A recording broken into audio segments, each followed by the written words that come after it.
It is the Mosley Show, and it's Friday, and we are working for the weekend and reacting to last night's ball games. And by the way, I put on different caps from time to time, and this one takes you back to 2005. And Kevin Hoosier Hall, always great to have you along. Welcome into today's program. He's got his Indiana gear on, but boy, he was all Big Ten'd up last night. Unfortunately, one Big Ten team had to lose in one of those matchups. Right. And now another one has to lose.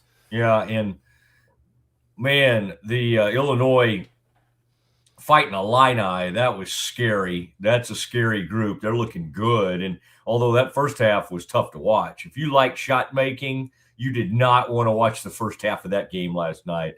I guess we could just credit the defense maybe, but yuck. It was a defensive awful. battle.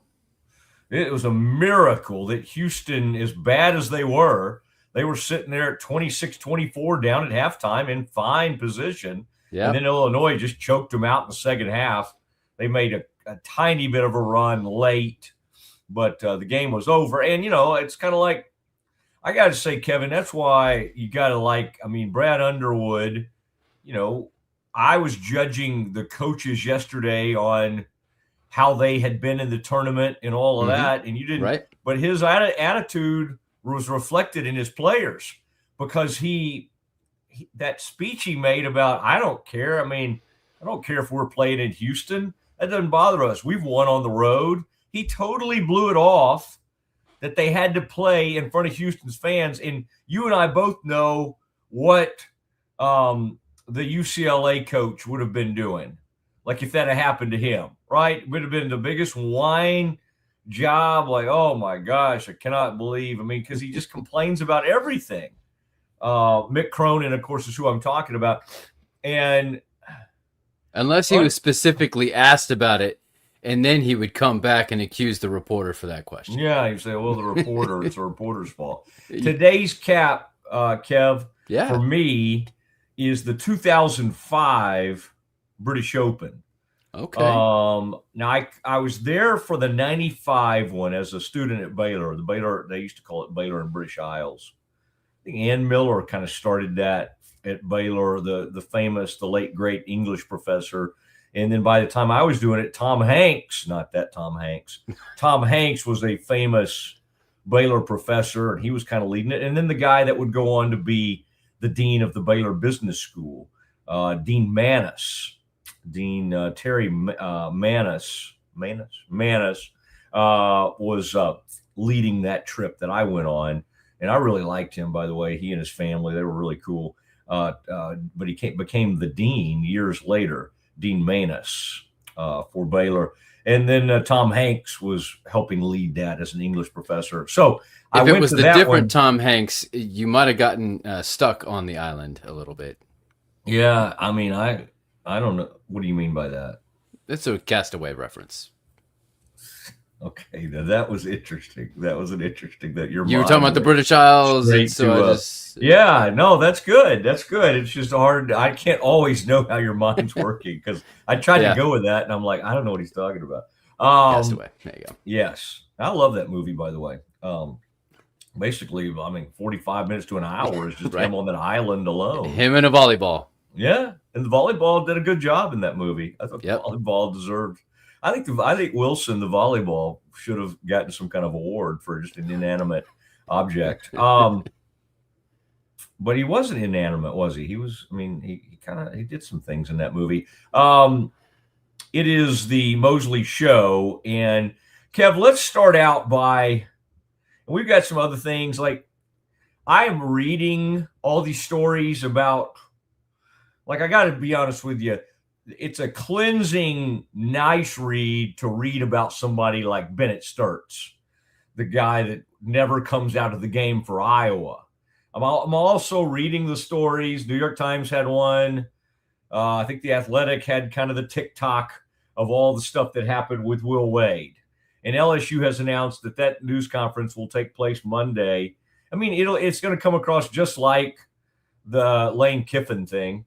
And It's just, but I mean, again, on one hand, you've got this ultimate cool, great throwback kind of milk and cookies, awesome kid who had a Division II background, who's now a star at a higher level in like Bennett Sturts at Iowa and Ben McCollum. I hope he doesn't take the. I mean, I don't know if they'll even give him the offer, but I do not. I would not recommend him taking that UNC job because they're, first of all, they're crazier than the LSU people, because LSU doesn't really care about men's basketball, only to the point where they're like, okay, this guy was the one guy that was good for us, so let's go back to him. And even though he like cheated his rear off, let's bring him in. I thought that was interesting, Kevin, though. What I'm basically saying is, on one hand, it's like the purity, what's left of any purity in college basketball is like the Iowa Bennett Sturt story, right? And then just the dirty part of it is reading about Will Wade returning to LSU. And I'm sure he's a fine basketball coach and all of that. But why do these people, Kev, it's just weird that, NC State wants to act all shocked, and I thought he loved us. It's Will Wade. He was like, there were people wearing wires. The feds were after him. He got fired for cheating at LSU. Like what about this man screamed, like purity or loyalty or belief? Like, that's the same thing as Kiffin. All the Ole Miss people being hurt and aggrieved, and oh my God, he wasn't loyal to us. Come on, man, who'd you think you were dealing with? These are mercenaries. I mean, the only purity in the game are somebody like Scott Drew, who now are, of course, Baylor people are like, let's have a conversation about Scott Drew. Someone who stayed at Baylor when Kentucky came calling. A few years ago, Kevin, I know you've kind of halfway joked about, you wish Indiana had called him. Well, we wondered about that when the Indiana job came open, when Mike Woodson got that job. Like, well, Scott be interested? It's kind of going home. Butler is his alma mater. Valpo is where his dad coached and where Scott coached and was an assistant coach and all that. It's interesting. I always bring up this thing, Kev, about like the Stephen Pearl thing has not worked at Auburn. I don't know when Kelvin turns it over to Kellen Sampson. That's a very difficult thing. I don't know if that's going to work or not. I had a buddy of mine I ran into yesterday said when the OU, when they thought they were going to, I think when they hired Porter Moser, and of course we don't know if Porter Moser is going to work out long-term there or not. They're trying to make it work. But he was saying he wished they had tried to hire Kellen Sampson. I think for Kellen, that would have been a better opportunity than taking over for his dad. And you go, well, wait, that's crazy. But no. Taking over directly for your father is an extremely tough thing. For Kellen, who played at Oklahoma, that would have been kind of that would have been maybe a better opportunity than inheriting his father's program, because it almost never works out. But anyway, the seedy world of Will Wade returning to LSU. And now LSU has Lane Kiffin. They've got Will Wade, and they have Kim Mulkey. Now, I would say Kim, for all her bluster and all the things that come along with her,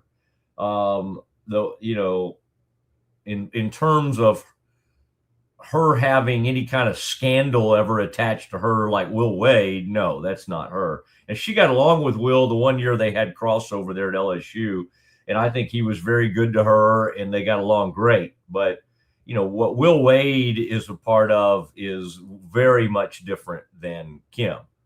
Now, Kim will say things that occasionally, draw, even the whole thing about how, whatever happened with Brittany Griner, that was a whole thing. Well, I knew the entire backstory to that, but that was when she was being detained or over in Russia during that whole time everything was going on.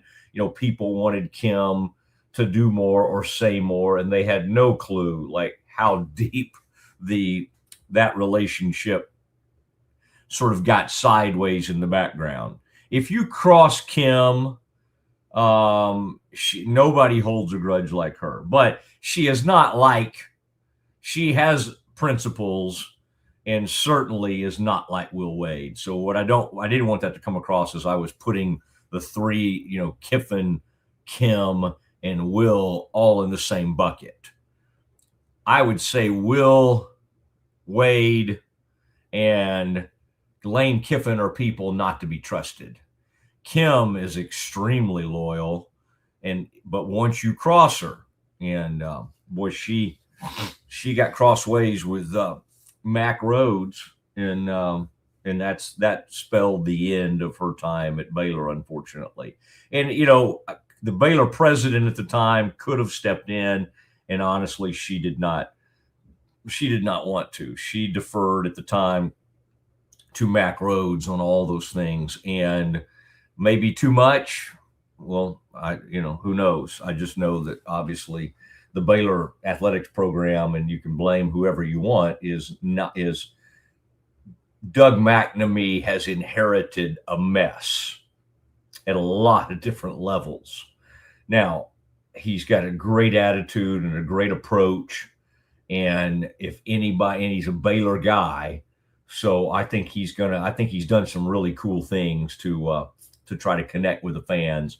We'll just have to see where it goes. Tell you what we'll do at 1:30 today. We'll get into Campus Confidential, and we'll look at tonight's matchups. And Kevin, by the way, anything you want to do on the women's side, because let's not forget that the women get going with the Sweet 16 as well tonight. I mean, I'm just thinking about this weekend's games.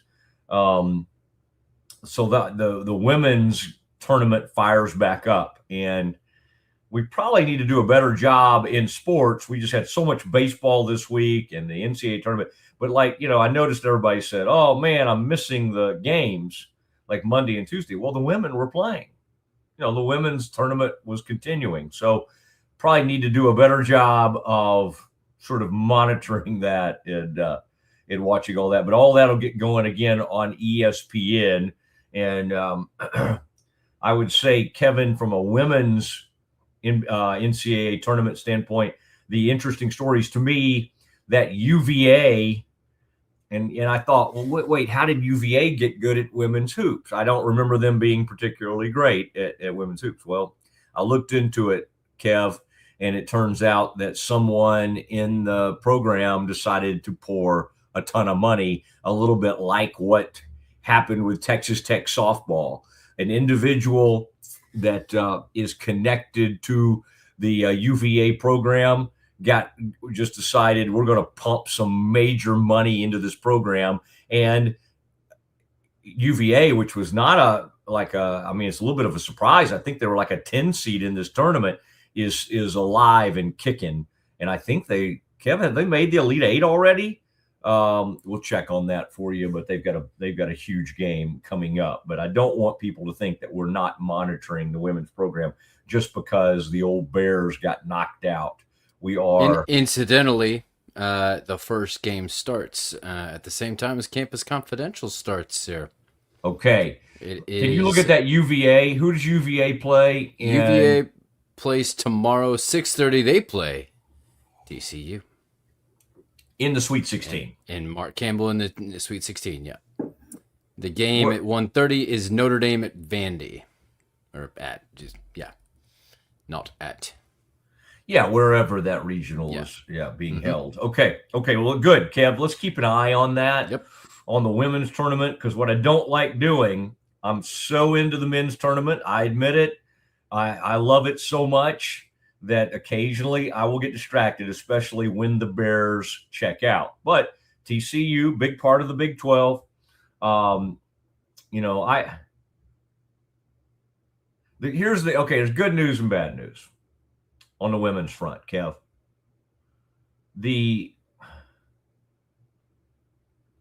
top team, the Big 12 is competitive enough and parity enough that Baylor, with just doing the right thing in the portal, can keep swinging and keep in competition for winning the Big 12. I think that can happen.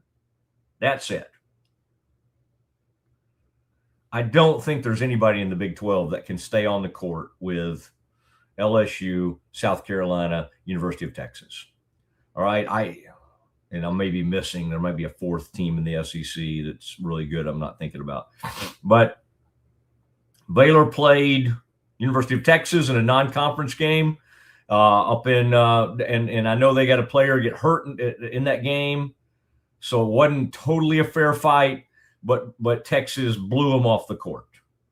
TCU blew them off the court, sadly. But I guess what I'm saying is the top of the Big 12, which is Baylor, West Virginia, and TCU, I don't think are in the same class with the top of the Big East, which is UConn or the SEC right now. So that's the bad news. The good news is I think there's enough parity right now in the Big 12 for the Bears to keep swinging away and remain up in the top echelon of the Big 12. Watch out, though, for a couple things. Molly at Arizona State.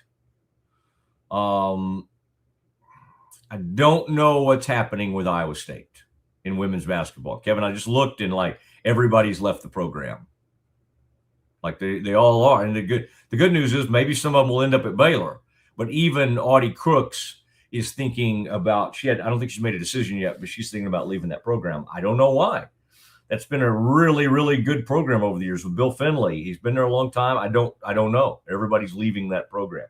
Kev, let's look at last night. What's the old movie about last night or whatever? Let's take a peek. Kevin, I think that's an entirely different topic. Let's talk about 6:10 last night. The tip-off was between the Longhorns and the Boilermakers. Is that it right there? Is that the photo of the tip-in? Now, and I saw this photo, and time will tell, but I'm not saying that Kaufman-Renn is even close to this, but it had the vibes of the Jordan picture against Georgetown, where the whole image, you can kind of see all the surroundings and everything like that. So, but from a tip-in standpoint, I would say more like North Carolina State taking out Houston, right? In '83. Kev, I got a problem with what Texas did on this possession. Sean Miller's a heck of a coach, and I tweeted about this last night after I kind of thought about it for a little. I mean, I thought about it right when it was happening. He kept taking Vokiaitis. Yep. He kept taking him out of the game, Kev, on defensive possessions. Now I know why he was doing it. Vokiaitis had 4 fouls. But on the most important possession of the game, right? It's a tie ball game. Got 11 seconds. Vokiaitis is the best shot blocker on the team by far for the University of Texas. He's a 7-foot shot blocker. He's got great game down on the low post on the offensive end too. But he's your best shot blocker. He's a really good shot blocker. And they didn't put him out there. And so you're trying to defend. They're using Nick Cody to put size on Braden. He'd already blown by him, on a previous possession. He misses the shot, but nobody's there to block out Kaufman-Renn, and that's not even, you'd say, well, was that over the back? Did he push off? You can't. They're not going to call that at that time of the game. And plus, he was just in great position. You could see Swain is kind of stuck up under the goal. So you can't, that would have been viewed as a horrible call if they tried to say Kaufman-Renn pushed off. He just got himself down there and got in great position, and he quite honestly had the easiest tip in you'll ever have. How do you not, again, Sean Miller, the thing you have to praise him on is having Texas trading blows throughout this game, keeping them right there. This was never like Purdue's a way better team. Purdue's going to pull away. University of Texas went toe-to-toe. The 11 seed went toe-to-toe with Purdue. Why was Vokiaitis not on the court? Kevin, did you have the same thought? I just didn't. I think Vokiaitis has become a really good player. I loved him at FAU. He got better and better. Jacobs and those guys did a great job with him. Why would you not have your shot blocker on defense with 11 seconds to go on the final possession? Right. It didn't register with me. I didn't watch most of the game. We were out and about. I came back. I was like, I got to get home because I was keeping track of it. I was like, I got to watch the end of this game. And just absolutely floored. I knew everybody knew Braden Smith was going to handle the ball and it was going to be some kind of Braden Smith kind of thing. And then he missed the shot and I was like, and with the tip in, I was like, wow, that's amazing. But it didn't register with me that Vokiaitis was out until later. Then I saw people talking about it. I was like, and I imagined it was probably a foul issue. But once again, we're talking about this is one play. This is the end of the game. You have one defensive possession to try to extend the game from there. And I know that the thought is, well, if you extend it, then you could have to play the entire overtime without him. Well, isn't that better than no overtime at all? Yeah, you're right. You don't even think about that right there. And that was a funny interview after the game. Kaufman-Renn was just whoever was interviewing was more excited than he was. He's just extremely calm. Now I know he was excited because right after it he was celebrating with his teammates and the fans and everything. But it was a funny interview because he was just really that's what we do. We're here for these moments, and that's what. And Painter apparently for 4 years. This is a guy that stayed. He's been there, but all that time. He just made that point over and over. It's not just about the first shot. We got to go get that second shot. And they did. I thought, here's what's happened in this tournament for Purdue. Braden, who had some really good moments in this game, Braden Smith, but he's kind of viewed as their, the engine. He's the point guard and kind of, their best player. But in this tournament, the guy who's kept them in games when Braden's not doing it is Lawyer. And he did it again in this game. He hit huge shots.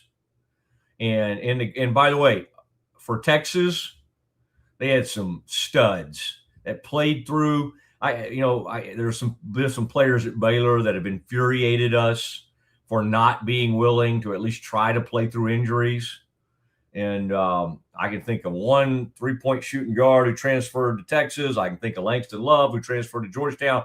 And I was just impressed that Jordan Pope, we found out after the game that he played that game with a broken foot. And he played it well. He played really well, and he hit big shots. And then in that game, Tremont Mark, who was off to a great start, comes down on somebody's foot. I think they called a foul on the play, and he turned his ankle badly.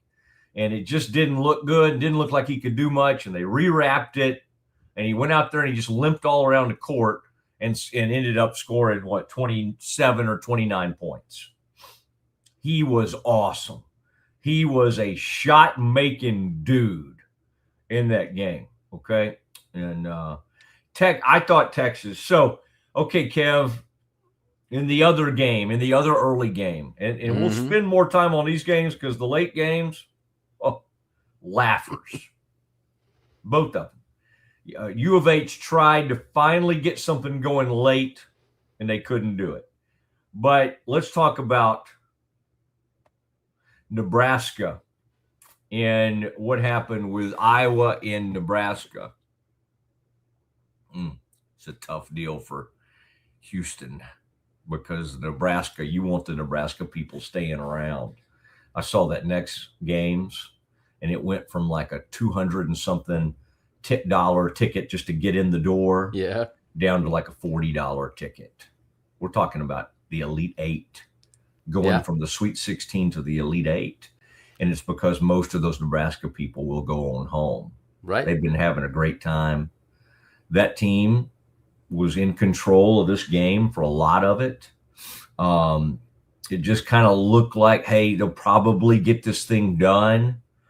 And at winning time, Iowa just seized it. You'll see it happen every once in a while. Florida did it a lot on their way to winning a national title last year. They had at least 2 games that I recall where they were kind of down and out. Walter Clayton Jr. said, okay, I got this. I got this. Now, this Vulgaris kid has become a cult hero.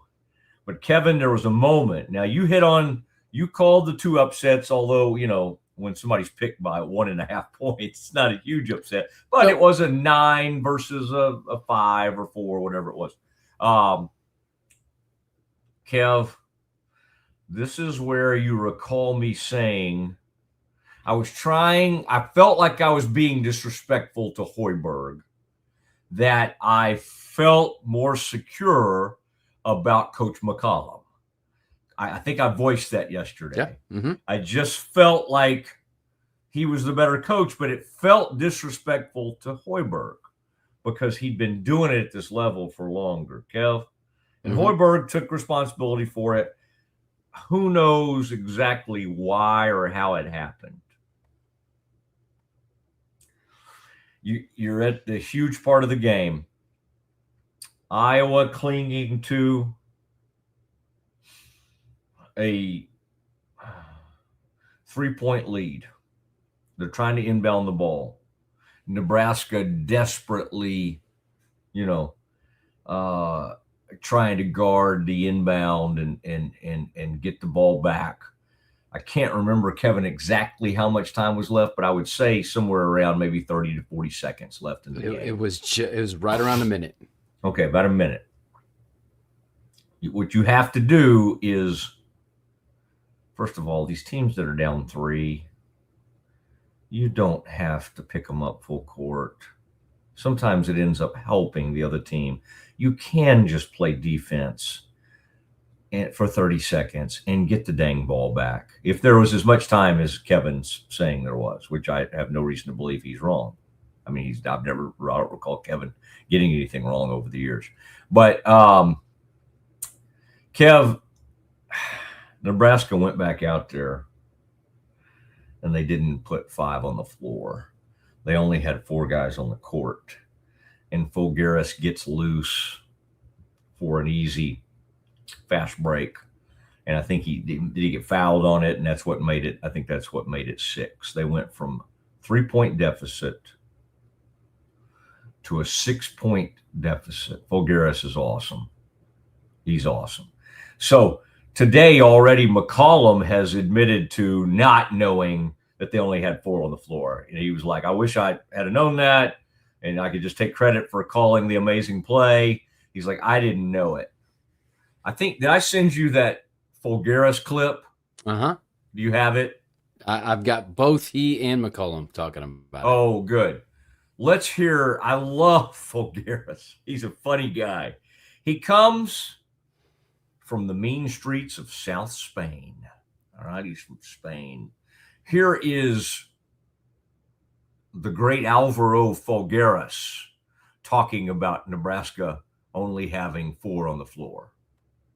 South of Spain, from a small neighborhood called El Palo, and we are known by being, a little more life smart than some other places. So I just noticed that they were all trying to figure out who they were guarding, and that they were just 4 players on the court. I could make eye contact with Kale. The ref gave the ball after like 2-3 seconds of me jumping, saying let's go, and we had enough time to get the fast break, because there were just 4 players and I was the only one open at the end of the Love it. Kind of saying what he's saying there is kind of street smart. Well, I'm from South Spain. We're kind of known. He didn't know the translation of how to say that. Yeah, but Como se dice? Yeah, but he's awesome. By the way, his English is better than most of our English, and of course our Spanish is non-existent for the most part. But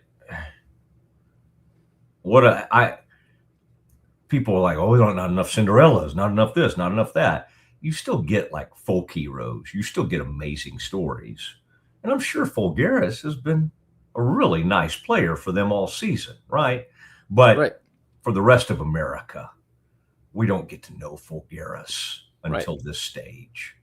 And so, I mean, I think people that casually, and I would say certainly you and I are well above casual college basketball fans, but we know, or I know Sturts and a couple of other guys that have been around, just kind of watched his career take off and watched him at Drake, all that kind of stuff. But some of the rest of them, I'm getting to know.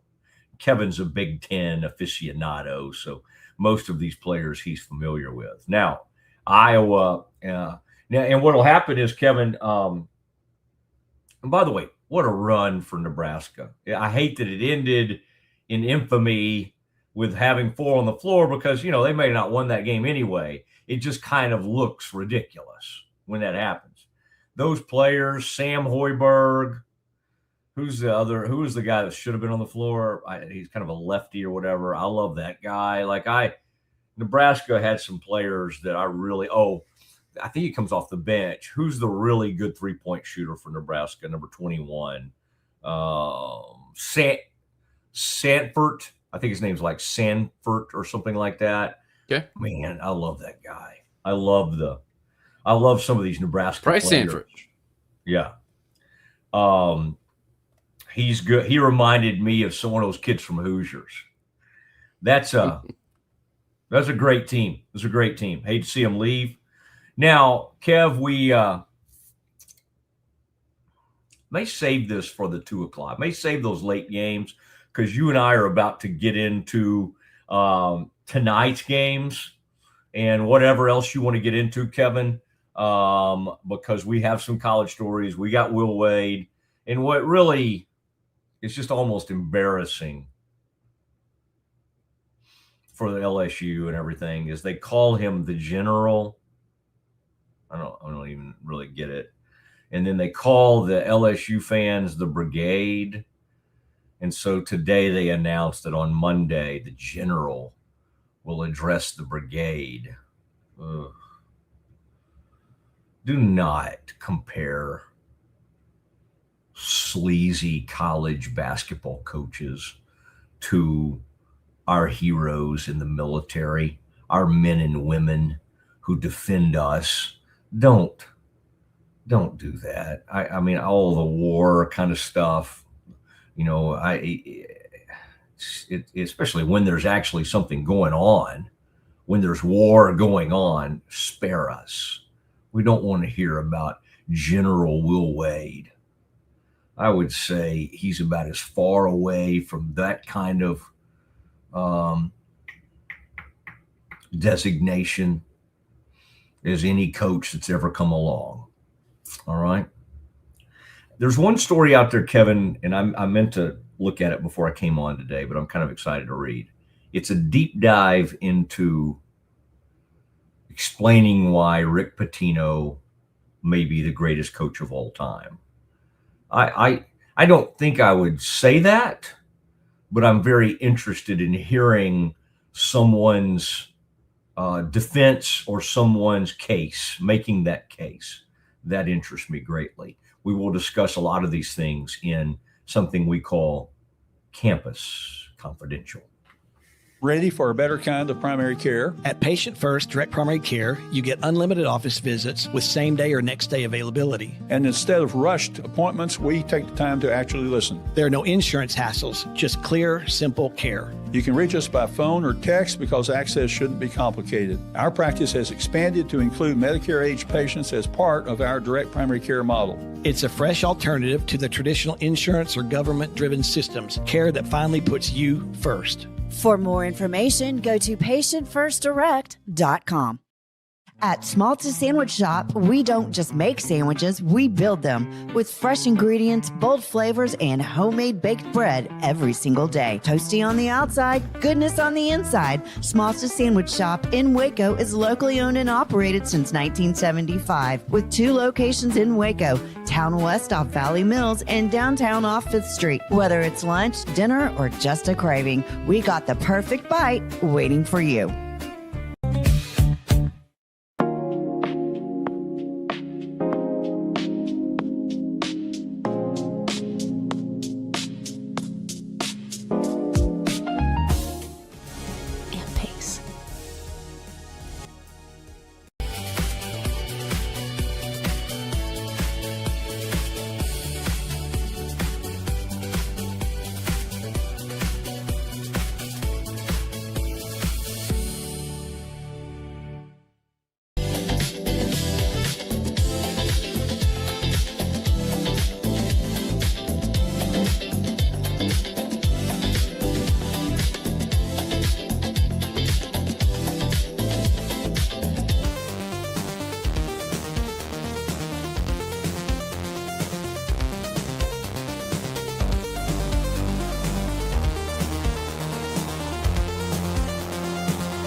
It's the Restore Clarity Focus Patch, my little secret weapon for staying sharp, focused, and on task. Each box comes with simple instructions inside, so you always know exactly how to apply it. Each patch lasts for 3 days. I love that I can wear it all day.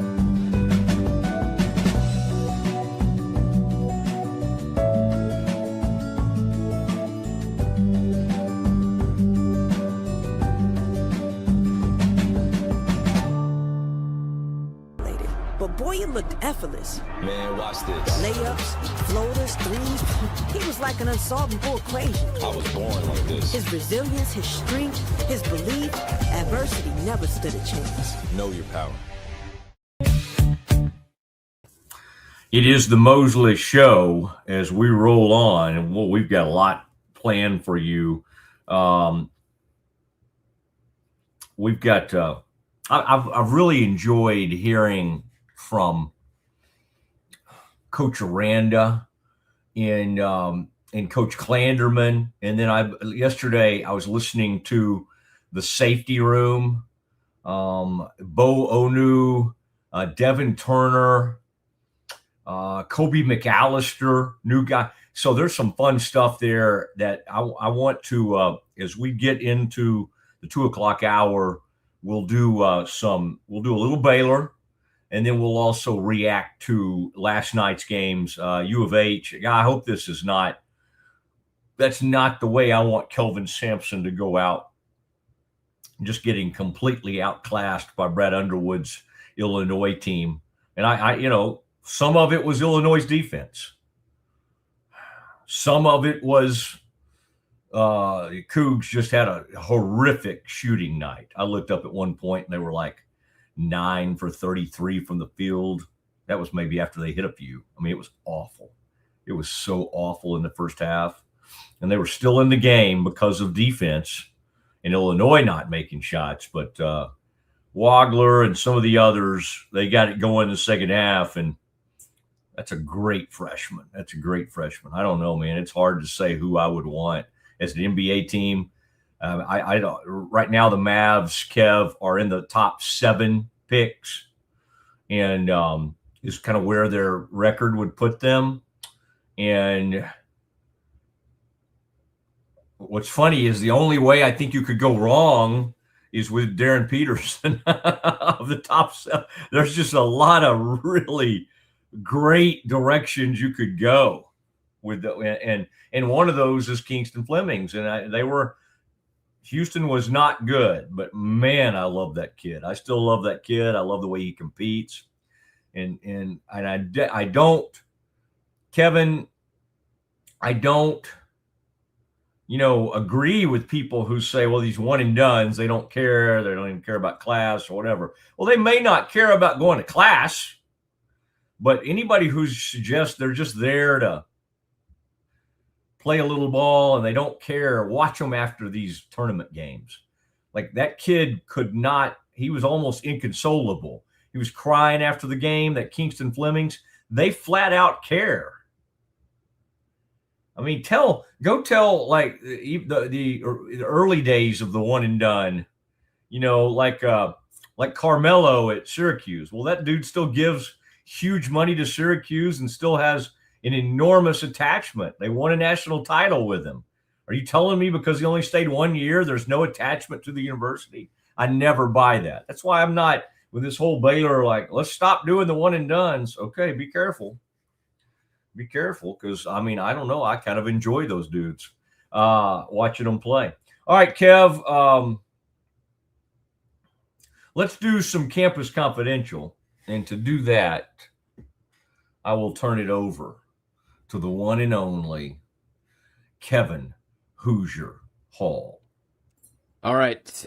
So I got to know, we're going to transition with a lot of college basketball, but college football, spring games, all that, spring practice. So I saw this. I wanted to get your take on this list of the most disrespected people within and associated with college football.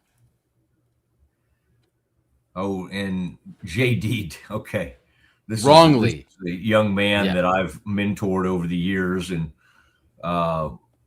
he good guy, came up, worked for Sikkim 365, and then is now with On3. By the way, don't ever let that On3, don't get faked out, because there's a parody that's like 3 on or something, or they just change it, and they're always putting out ridiculous stuff. This is an easy time of year to get drawn off sides. Most wrongfully disrespected folks in college football. Okay. First of all, and I would say this to JD's face, this one seems a little bit like of a kiss up to Pat McAfee. I mean, he makes like unbelievable amount of money. ESPN seems to love him, and the only people who disrespect him are just kind of haters, same people. I mean, they're going to keep paying Stephen A huge money, even though he apparently has more haters than anybody. I mean, if you have haters, it means you're getting a ton of attention.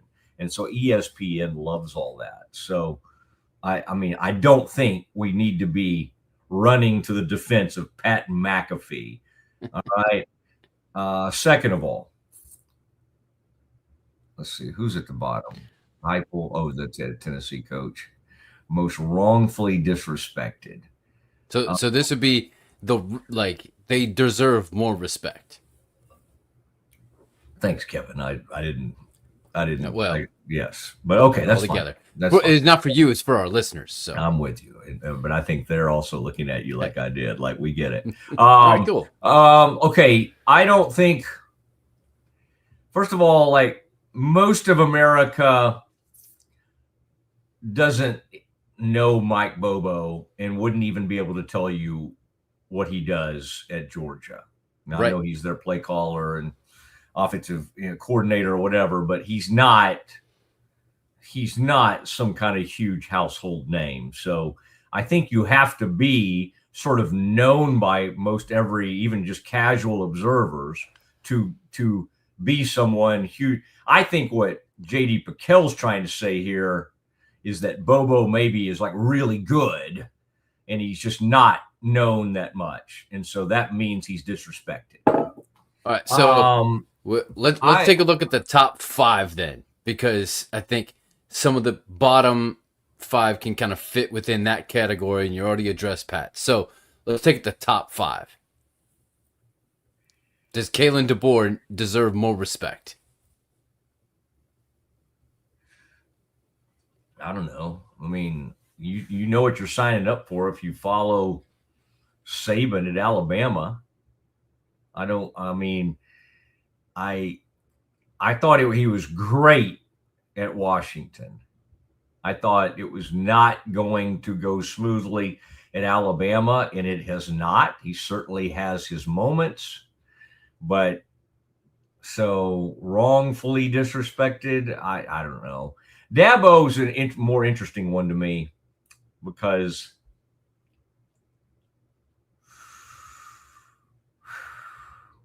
he's one of those guys that the minute he retires or gets fired, then we'll do this huge change, right? We'll go, this guy deserves all these accolades, unbelievable career, because he had a few good seasons. He's had, well, no, that's not even, that's not even fair to just say that. He, at a place that had gone dormant, it's not like what Signetti did, but it's not that far off. Like, Clemson had basically faded since Danny Ford won a national title in like 1981 or whatever it was. Clemson was not much at all. And he turned it into a juggernaut and put it up there and you say only a few seasons. My gosh, it was for 5 to 10 years. Clemson was right up there with Bama, and then once Kirby got it going at Georgia, they were up there slugging away with the greats, Ohio State. So yeah, I think he still deserves disrespect because, and so he's probably too high on the list because he's refused to embrace the new college football. Now Saban just said, "I'm out." All right. He kind of tried to embrace it, and he's like, okay, I'm gone. Now, Franklin, I don't know. Like, first of all, how much disrespect does Ryan Day get? I would say Ohio State has been great under him. He was probably handed a pretty incredible program, by Urban. So it was kind of one of those deals, don't mess this up. I don't know. I guess the weird thing about that place is if you run into some issues against Michigan, which he did, you can almost get yourself run out of town just based on one game. Yep. And so that's what happened to him. So I'll buy that. And then when he finally beat Michigan, he lost to IU in the Big Ten championship game and got himself out of the college football playoff the year after winning. So there's no winning for Ryan Day, it seems. Yeah, but so that I think there's probably some truth to that, him being wrongfully disrespected, because it's only kind of based on it's such a zero sum game for him. He's done an incredible job, and then he produces, think about even just recruiting what they do. Right. But why doesn't how many Ohio State players are going to get taken in the first round this year? Incredible. It's incredible. Maybe 5 in the first 10 picks or something silly, but he suffers from the same thing that Joey does at Tech. It's like they don't give the coach credit for these huge recruiting hauls and these unbelievable talent that they're now producing. It's like they almost treat it like they win in spite of their coaches. Now, whoever did that recent one, and that was Bruce. Bruce is a friend of mine from The Athletic, in Fox, Bruce Feldman. That was extremely disrespectful to Joey. I would put Joey on this list ahead of John Mateer, Heupel. Nobody's disrespecting Josh Heupel. He's done a great job at Tennessee. He's fine. Nobody's disrespecting him. I think Joey's getting huge disrespect. I'd put Joey about number 6 or 7. I'd get Pat out of here. Nobody cares about. I mean, he's a media guy. Nobody cares about him being disrespected. I mean, if you become like very famous, you're going to get hated. All right. And Kirk Herbstreit, if you're going to do that, put Kirk Herbstreit on this, because people, as big time as he is, people hate him and people get sick of the dog and all that stuff. You know, once you get to a certain level, people want to knock you off. And so people get completely sick of Kirk Herbstreit, even more than McAfee to me. I would put Kirk Herbstreit above McAfee on the most wrongfully disrespected list. Okay, that was a good one, though. I enjoyed that. You didn't even address Arch Manning, though. I don't, it's like so dumb. I mean, like, I don't know. Like, you don't even have words for it. Well, great. I don't. It's just so dumb that he's in there. Like, I don't like. Why is it wrongful to push a guy on this huge pedestal and go, he's the next great thing, the next great Manning, and then when he doesn't back it up, which he didn't last season, let's not act like he had a great season. He got better late, but he was not good. Like, why is he wrongfully disrespected? Like, he's way too high up on the list. So I would get him out of there. I would get McAfee out of there. Nobody even knows who Mike Bobo is outside of the SEC blue, the people that are way into it, really just Georgia people. So I'd get those 3 out of there. And then I think Lincoln Riley deserves to be disrespected. All right. So it's not wrongful. So I'd get him out of there. And I don't know. Nobody cares about John Mateer. He got hurt. He faded from the deal. And so again, I'll tell you what, I'll have, we hadn't had JD on, Kevin, since you've been with me. We'll get JD on and we'll talk about some of this. We'll have we'll have a nice discussion about that. I should have done that today if I'd have known about this list. Well, all right, Kev, I'd like what to else? surprise you. Yeah, I know. Women's hoops. Does North Carolina have a shot against UConn tonight? Or just here in a little bit. Start time is 4:30, I believe, for that game. Who is this? UNC versus UConn? Yep. What seed is UNC? North Carolina is a 4 seed. No shot. No shot. If they say, would it have mattered if they were a 2 seed? Maybe because that would tell me kind of where they were. Like, I would give Duke, who blew Baylor out of the gym. I think Duke has better heritage lately, college women's basketball, than UNC. I just respect the Duke women's basketball with Kara Lawson more than I respect UNC. All right. And so totally get it. UConn will run them out of the building. All right. That means it's time to pick tonight's game. So first up, we got St. John's or Duke. Duke is a 6.5 point favorite. Duke is? Mm-hmm. You remind me where this game is tonight? Let me just take a peek. Yep.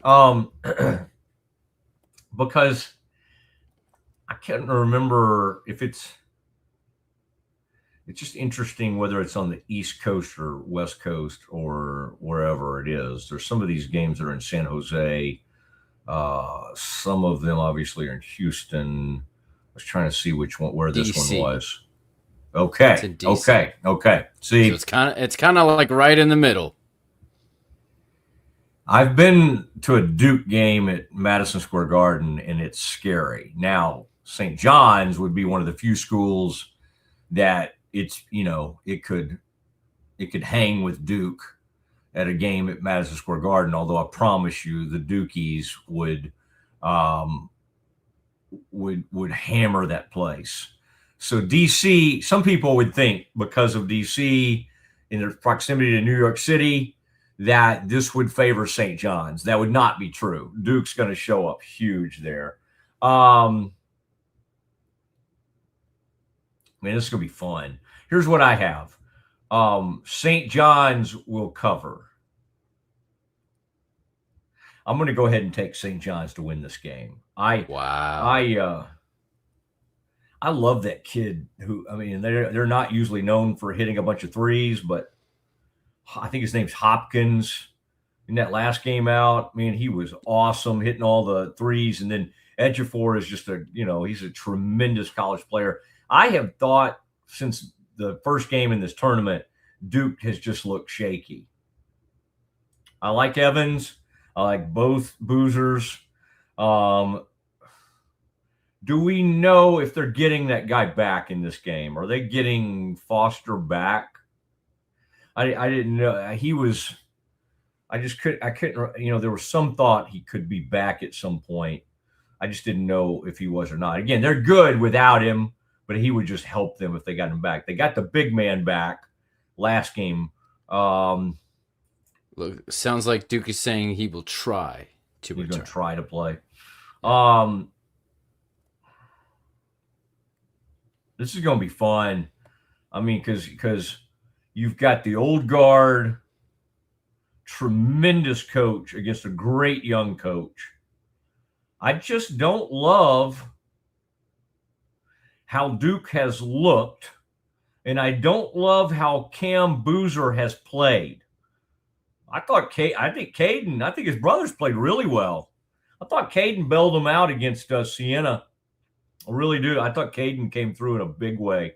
I love that they're getting to be in every commercial. I can't watch a commercial without the two Boozer brothers and their dad showing up.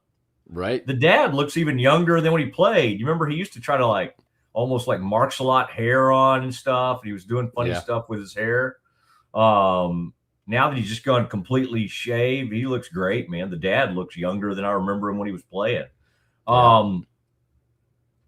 Give me the upset here. St. John's. Who do you like here? I got Duke.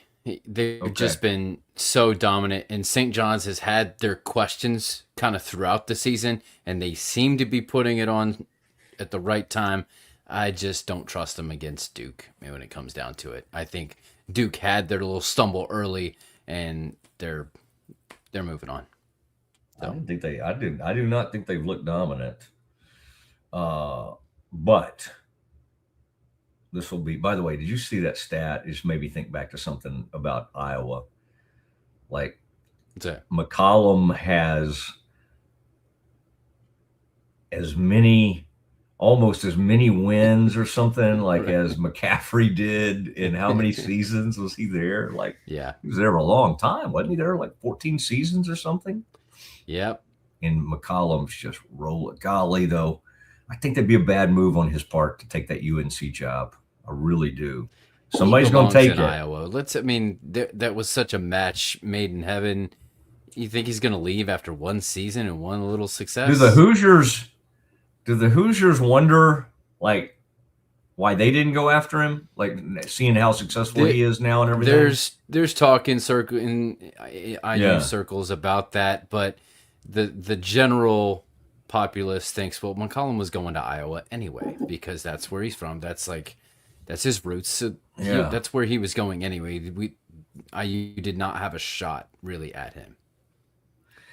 All right. Next game. Okay. Yeah. Next game. All right. It is Alabama and Michigan.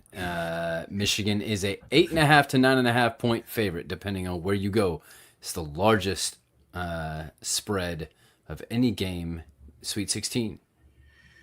After watching Arizona run Arkansas off the court, I thought Arkansas, and I just love all those players, Pringle and Ewan and Brazil. I just thought Arkansas was deep enough to play with them. Yeah. And they weren't. They really did not stay on the court with them. And we thought, well, Acuff, and he had a good game, but there was just no matchup. Maybe Acuff Jr., but still, Arizona has got a great point guard too. Pete was awesome. They ran them off the floor. So I guess the only reason I bring that up is I kind of think of Alabama like I think of Arkansas. Just great athleticism, just up and down their lineup. There's just so many things. And Nate Oates does an incredible job, but like at the end of the day,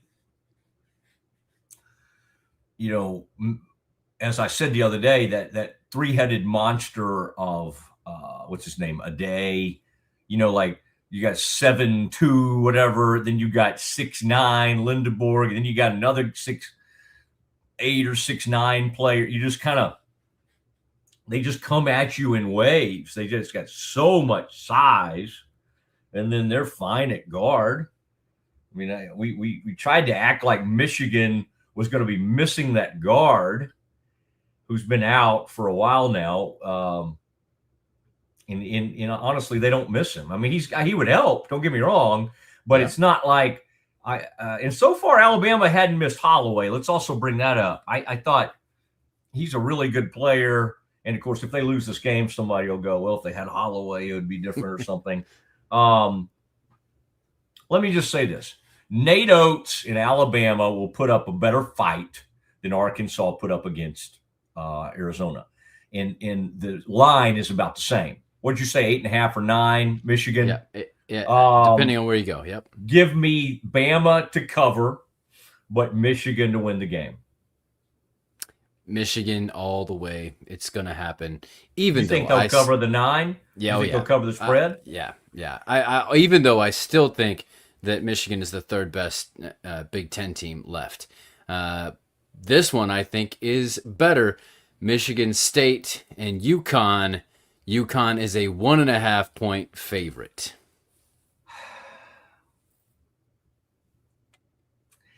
Did they play in non-conference in a tournament or anything? Let me look it up. This is a tremendous coaching matchup. My gut tells me that UConn's a little too deep. I will say that I do think that Michigan State has the better point guard. And I know he's kind of controversial, and if you don't watch it, he'll give you a little kick to the groin. But they have not played since 2021, these two teams. I think Fears. I think he's so good. Like the part I like about him more than Acuff, not that I would draft him before Acuff Jr. or anything like that, is that Darius is a flat out almost Iverson. He's not Allen Iverson, but he's a scoring dude. Whereas Fears will look to distribute big time. Like he's going to break you down. He's going to try to distribute. Now, UConn looks out there and has all sorts of – what Danny has is what most teams don't have. He's just got a couple of guys that have hung around. And I'm going to go with UConn here, not because of the coaching matchup, because I think that kind of cancels each other out. And I love Cohen Carr for Michigan State. Wow. That's a guy that just brings it, and he's as athletic as anybody in this tournament. There's a beauty to, there's a ferocity to the way he plays, and he and Fears are scary when they get downhill on you. This is going to be a great one. Great matchup. But give me UConn to cover, UConn to win. I didn't grab it, but I saw a graphic that said it showed all the Sweet 16 teams and where their starting five started playing. There was only one team that had all of their starters that started with the team they are still playing for. Do you know which team it was? No, I'm just trying to think. So one of these two, right? It was the team we talked about the other. No. Yes, it is one of these two. Purdue had 4 of their 5. Michigan State had all 5. Now, some of those that's unfair because they're freshmen. I get it. But so all that to say, Fierce, Carr, Kohler, it's going to be Michigan State getting it done. UConn has shown weakness, and it will be exposed, I think. Can you imagine, like, that much retention in this atmosphere? Like, Exactly. it's remarkable. But now, again, who's the great 3-point shooter? And he can do more than shoot threes for UConn.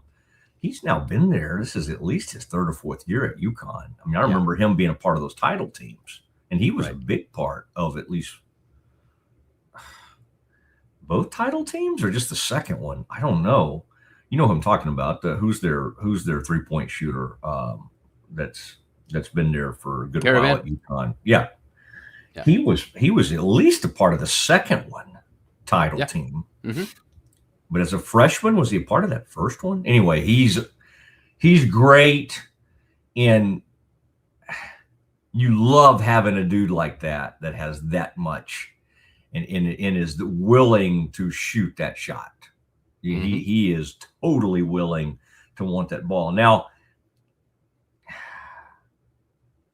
here's what I want Baylor to do someday, and I just pray it happens sooner rather than later. I was watching one of those teams last night, and they were just doing their huddle. And I think it was a late night game, so it would have been who was playing, not the Houston, Arizona, who was in the other late night game. Illinois. No, Illinois, Houston, but what was it? Who was Arizona playing? Yeah. Well, Arizona was pulling away from Arkansas. Yeah. And I was looking at a huddle, and I was just, and now that I think about it, I think it was Illinois I'm thinking about. There was a dude that hadn't been in the game yet, and he was at least 7'3". He was 7'4". I just, there's something to these teams. Purdue has done it for years. Big Ten teams do it more than other conferences for whatever reason. But these coaches that surround, Creighton does it in the Big East, okay? McDermott, who just retired, did it.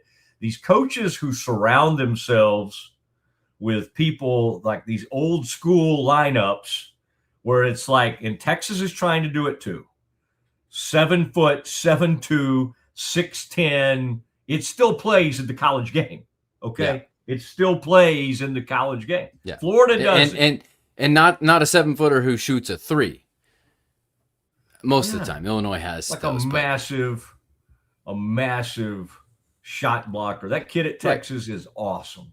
I'd pay that kid if I could get, if you had an unlimited NIL budget, I would go to, I'd say, I'm sure Texas is paying you, $2 or $3 million.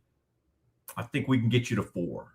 Vokiatis, I'd get him on my team in a heartbeat. He is, and he would already be in the NBA, but now his skill set is so they can pay him enough. He's great on offense. He's he's got to learn how to quit fouling so much. But think of all the footwork. He does so many beautiful things. He's a shot blocker. He's got moves on the post. That dude has more moves than most NBA centers already. He's a sophomore down there in Austin, just hanging out, just enjoying his life, Okay, yep. What else Last do you game, have, sir? Yeah. Last game is Tennessee and Iowa State. Iowa State a 3.5 to 4.5 point favorite depending on where you look. And we don't know. They're going to try to get Jefferson ready for this game, but he's got the really bad ankle sprain. And I think that'll go up to game time, unless you're seeing something else, Kevin. That's what I was seeing. Did you say Iowa State by 2.5? Or 3.5, depending on, 3.5 to 4.5. Yeah.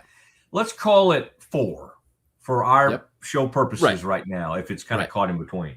Yep. Can't do that for the actual betting, but yeah. I'm going to say, I love odds, but we don't, when you talk about, we were talking about earlier about who's, most disrespected, I think, and I've done it myself. Probably Barnes, because he doesn't always get it done, but you also can't let his Texas shadow follow him to Tennessee.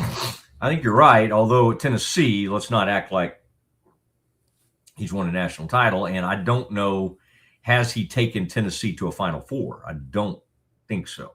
He had one Final Four with Texas back in the year. It wasn't KD. It was TJ Ford. So you got to go all the way back to like 2005 or something like that. You got to go way back. 2003, 2005. Anyway, he had the Final Four at Texas. By the way, Texas went to the Final Four in like 1943. People were getting caught up in, like, I guess they said something on the broadcast and they didn't understand that, but that they did go back in the 40s.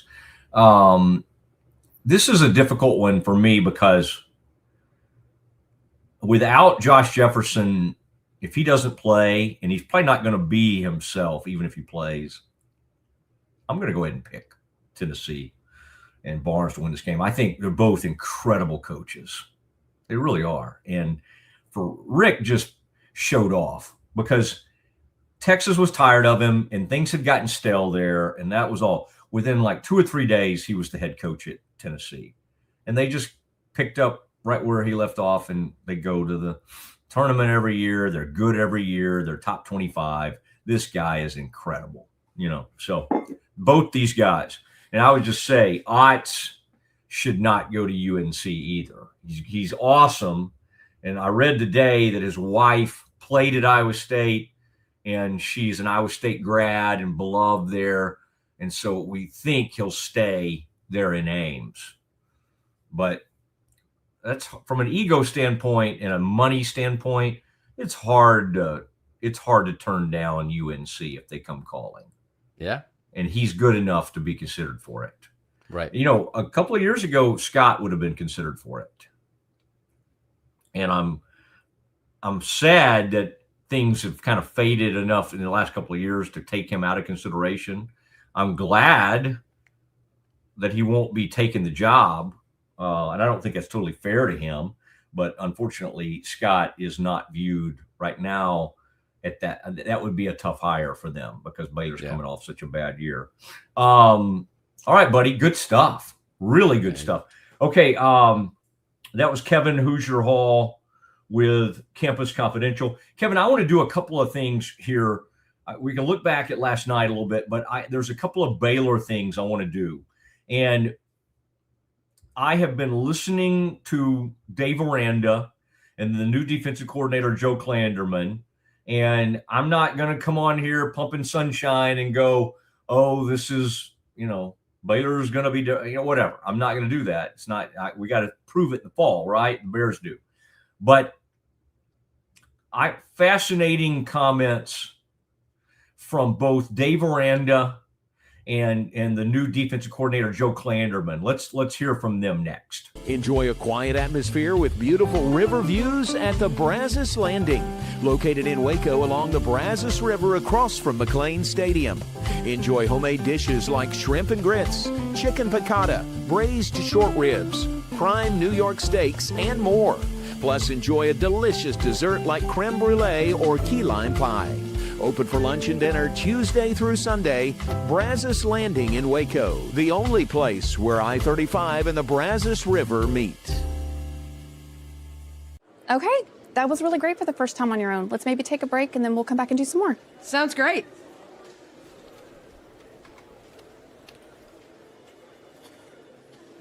Oh, you're back. That was a fast break. I know. Hi. Would either of you be able to assist me? Yes, she'd love to help. Oh, yes. I love assists. Central National Bank, proud partner of Baylor Athletics and Baylor Women's Basketball. Protect your online privacy with NordVPN. Browse securely, access content from anywhere, and keep your data safe with military-grade encryption. NordVPN.com. That's NORDVPN.com. Welcome to Kitbag, the ultimate destination for football fans. Whether you're cheering for Arsenal, Chelsea, Manchester United, or any other top club, for true football passion, think Kitbag. Visit kitbag.com today. That's KITBAG.com. Kitbag. Our patented handles were launched in 2018. We continue to push the boundaries of strength training. Join us in making your training more natural and effective. Visit Engels90.com to learn more and revolutionize your workout. We offer fast shipping, exceptional customer support, and furniture solutions that stand up to high traffic environment. Elevate your space with BizChair's vast selection of stylish, reliable, and cost-effective furniture. Visit us today at bizchair.com to transform your business.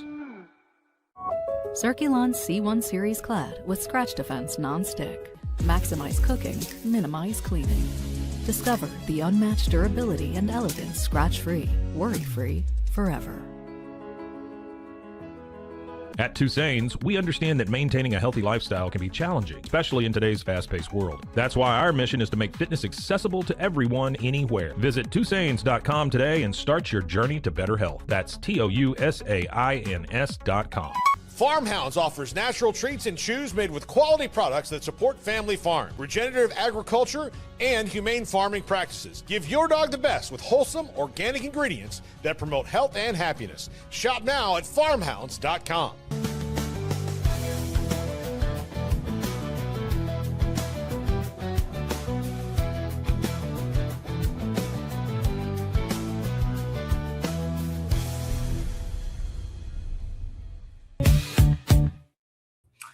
You know, it is the Mosley Show. Kevin, I was just thinking about, because I was thinking about broadcasters earlier, and I was looking at an interview that Robbie Hummel had done, former Big Ten great, and he's come up in the media, and I really thought they were kind of getting him ready at ESPN to be a pretty big name, and obviously he's ended up elsewhere, and he's ended up with the CBS family, or whatever, TBS, True TV, all the things that do the tournament.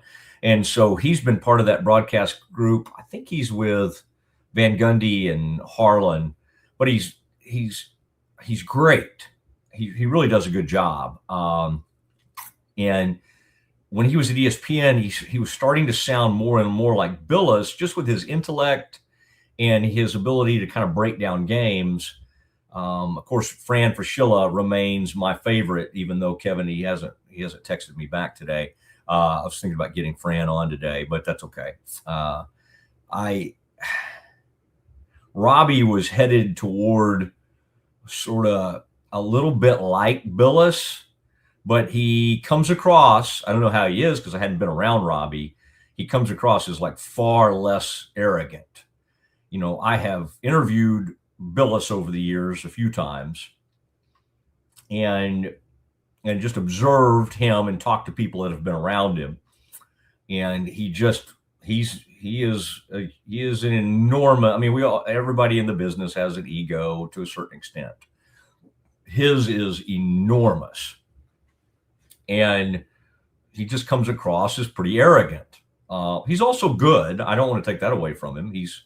I think he does a pretty good job. It's just I don't love the way when I've been around him or interviewed him, man, it's interesting. Hummel has a very different vibe in terms of arrogance level, and just seems like a real unassuming, cool guy. I see him in that Field of 68 stuff with Jeff Goodman and those guys. And anyway, I just thought I would bring that up. I really like what he's brought. It's funny because there have been often times where I was listening to a game and I thought it was Jay Billis. There's something about the timbre of his voice that sounds Jay Billis like the cadence or something. Right. It's almost like he has watched film on Billis to kind of improve his own craft.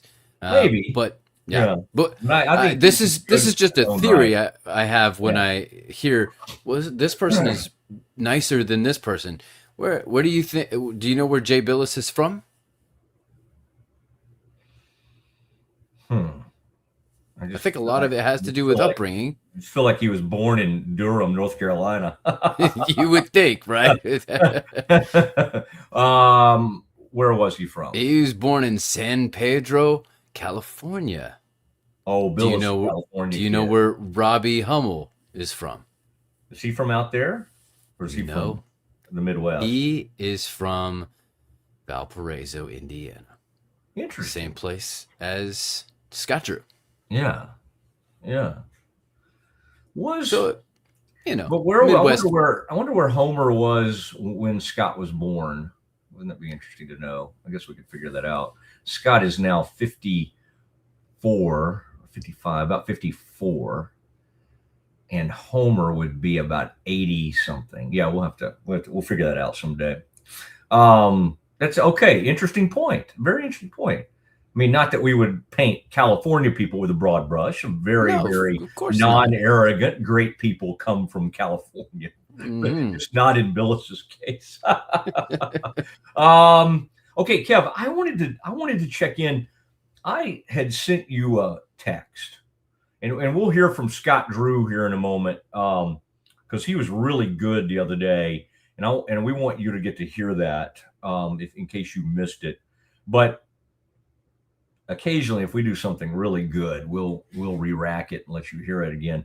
But the I wanted to let you hear Dave Aranda, and I sent you this, Kevin, and maybe yesterday at some point. I thought that was interesting because Dave Aranda had an interesting point. This was at the first day of spring practice, spring football. And he made an interesting point about the allocation of money when it came to transfer portal / NIL and the decision making they made. And again, he's always very candid, but I found this to be very interesting. Kev, let's listen to this from Dave Aranda and then react to it. That you're not successful, it's difficult. I think one of the biggest things that I found freeing was not being the head coach and the DC. Really allowed us to have spend more money on defense. This is the most money we've spent on defense since I've been here. And so I think one of the things that held me back being on defense and also being the head coach was that I didn't want it to overload that side of the ball. And then you come back and you look at it and we didn't do enough. We should have done a whole lot more on the line of scrimmage, and we made sure that we did this time, as well as our linebacker and secondary. So I think, whereas in the past, the money was, you look at last year, the majority of the money of our team was spent on the receiver room, almost way too much, to be honest. And so that money is now spent on defense. And I felt it freeing to not be in a position where I could just say, Joe, we're going to get you everything you need. Stepping away from being the defensive coordinator and the head coach allowed Dave Aranda to operate differently when it came to allocating funds. Boy, it's so interesting to hear and think, at Baylor, how they, there's two things that come to mind, Kev. One is, like at Tech, the guy who used to be at Baylor, who's their GM, almost has full autonomy, who he wants to bring in, who he identifies with. Now, that doesn't mean that Joey, the head coach, can't have final say or have huge say, but boy, that is almost an fully autonomous position there. That James Blanchard, who used to be at Baylor, is in. Whereas at Baylor, and I like their personnel people. They're good. I mean, they really are. But Dave is the final say in everything for sure. It's not like, okay, they're bringing him this and they're doing the money thing and all this. Is like, here's who we're okay with. Here's what we're going to do. That quote led somebody to ask me, Kev. I just put that up there and said, boy, Dave was pretty candid about spending too much money on the wide receiver room.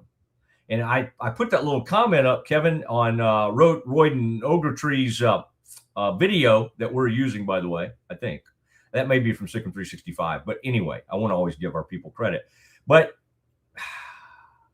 I put that up there, Kevin, and like that thing got 15 to 20,000 views, even just my little comment about it. Now, some people go, another excuse from Dave. And then some people said, well, who did they overspend on? And I don't think that was the point. I don't think it was like they spent too much on that wide receiver or that wide receiver. It was just as a collective, they went in and probably put too much of their resources on one area of their team. So they were really good there. They were great at wide receiver last year, and they got a great quarterback. But boy, they didn't get sacks, they didn't get takeaways, they got bullied on the defensive line, they got moved around, they couldn't tackle a quarterback. They were bad on defense. They're really bad. So we shall see. I think when I was listening to this, I thought less of the money, more of the positional awareness to step away from the defensive play calling, because I think that has to be one of the biggest struggles for a new head coach coming in from a coordinator role, because you want to do what got you there. I think of, myself, I think of Shane Steichen, who was a great play caller and offensive coordinator, and he still hasn't given up those duties because that's what got him there. And we've been critical of him as a head coach because he's holding on to that stuff. I think the same, I don't know if you saw this the other day, the Ravens put out kind of a behind the scenes of their hiring of, remind me, their new head coach. Jesse Minter. Yes. So they kind of put up a behind the scenes, and they asked him, are you going to be the defensive play caller? And he said, absolutely. I feel like I'm really good at it. And so, but in order to be a really effective head coach, I think you need to kind of give those things up in some shape or form so you can be a good head coach. And so I think that actually shows great growth on Aranda's part. Yeah, although, the flip side of that would be people like Sean Payton and Andy Reid and people, Right. Great offensive coaches never totally give it up. But no, you make some interesting points there. I think Baylor people that are very frustrated with this whole scene would go, well, this guy's he's not new to this. He's now, yes, he was a first-time head coach, but he's now going into his 7th season. I mean, what are we talking? 20, 21, 22, 23, 24, 25, 26. Yeah. We're going 7th season. And he's gone way past what most Power 4 coaches would be allowed to do. Like most up and downs. He had one great moment, one kind of comeback moment in 2024, and the rest has been largely like, nothing. And yet, because of Mac's scandal, he's been given this one bonus year. And I mean, like, if you're a Baylor person, are you literally rooting for him things to go poorly because you want to see regime change? There may be people like that. There were people like that last year that were wanting him to fail because they wanted new leadership. And it happened, and they didn't get new leadership because of this other off the field weirdness. I don't understand that way of thinking, and I don't particularly want to, as a longtime Baylor person. I mean, I know I cover the team, but sitting at a game rooting against your own team is pretty rough. It's pretty rough. Now, I think it's easier to do in the NBA because once you know you're really bad and you got a million games to play, you're okay going, please lose, because you want to get that great pick. You don't have that in college football. The only thing you could be rooting for is we get another group in. I would like to see Clanderman succeed. I like Spav. I like Keenan. I like Dallas. I like all these guys in addition to Dave. Why in the world would I root for these guys to fail? What would I gain by that? Well, I guess you get a whole new regime change, and then maybe the promise of that would get a bunch of the funding to come in. Okay. Now, Kevin, we're probably up against it a little bit because we do have this interview we wanted to share with you. This is Friday, and the next time we are on here, we will have a Final Four. So before we leave, I wanted to see what you think the Final Four will be. With 12 teams left at this point. Well, Okay, I don't have the bracket in front of me. Help me here. Let me go with I have Arizona winning it all. I just Okay. don't have my who. So they would beat Purdue. Okay, Sorry that to our means audience they. here. Okay, So so that would I've be- got Arizona winning it all, and then I would have. Let me see who could I have advancing. Yeah. So then you got Michigan, UConn, or who else? I think Michigan. I'm going to go with Michigan. All right. So Michigan, Tennessee, Ohio State. Alabama. Not Ohio State. Who are you saying? No, Iowa State. My bad. Iowa State. Yeah. Wait, who did I have beating Iowa State today, though? I think I had Tennessee. somebody. Tennessee. Oh wow! So that would Does that be mean, well, that would put Tennessee in the Elite Eight. But then who do they play in the Elite Eight? Then they would play the winner of Michigan and Alabama. Okay, I got Michigan winning that. All right. Okay. I should have my Final Four memorized, but I don't. But I don't. I really don't. I just kind of watch it as I go by, and then I'll start rooting against even people that I have in my bracket, right? Because I'm like, oh wait, Iowa would be fun. It'd be fun to see Coach McCollum keep going. Yeah. I would say tonight that I love like sort of legendary coach, matchups. And at this rate, Danny Hurley, obviously Izzo is a Hall of Famer. Hurley's going to be in it. That's awesome. That's an incredible matchup. I'd love to see Izzo win another one. He's only got the one. Coaches that have been as great as he has. How many Final Four? How many Sweet 16s did I say he had? Like it's ridiculous. 17? 17, I think. Yeah. Think of that. Yeah. I mean, Hurley's going to have to coach another 10 years to even get. And he still won't be close to that. Right. So again, that's why I still think, yes, the national title validates you, and Drew will have that over some people like Matt Painter, or maybe Matt Painter will change that. But even if he never gets one, how can you not look at Mark Few as one of the all-time greats? Yeah. For what he's done at Gonzaga. Right. And then we'll always think about that. He didn't even start it. He inherited it from Dan Monson. So anyway, so you got Arizona, you got Michigan, then Illinois or Iowa winning. Illinois. Okay, and then you got 4 teams with St. John's, Duke, Michigan State, or UConn. That's loaded right there. One's got to come out. I picked St. John's to win. All right. Over Duke. I mean, yeah. See, I know my bias is going to show. I got Michigan State, Illinois, Michigan, and Arizona. Purdue being the only Big Ten team not to make it to the Final Four. Wow. And Iowa, of course, because as you started off, there can one team has to lose. Yeah.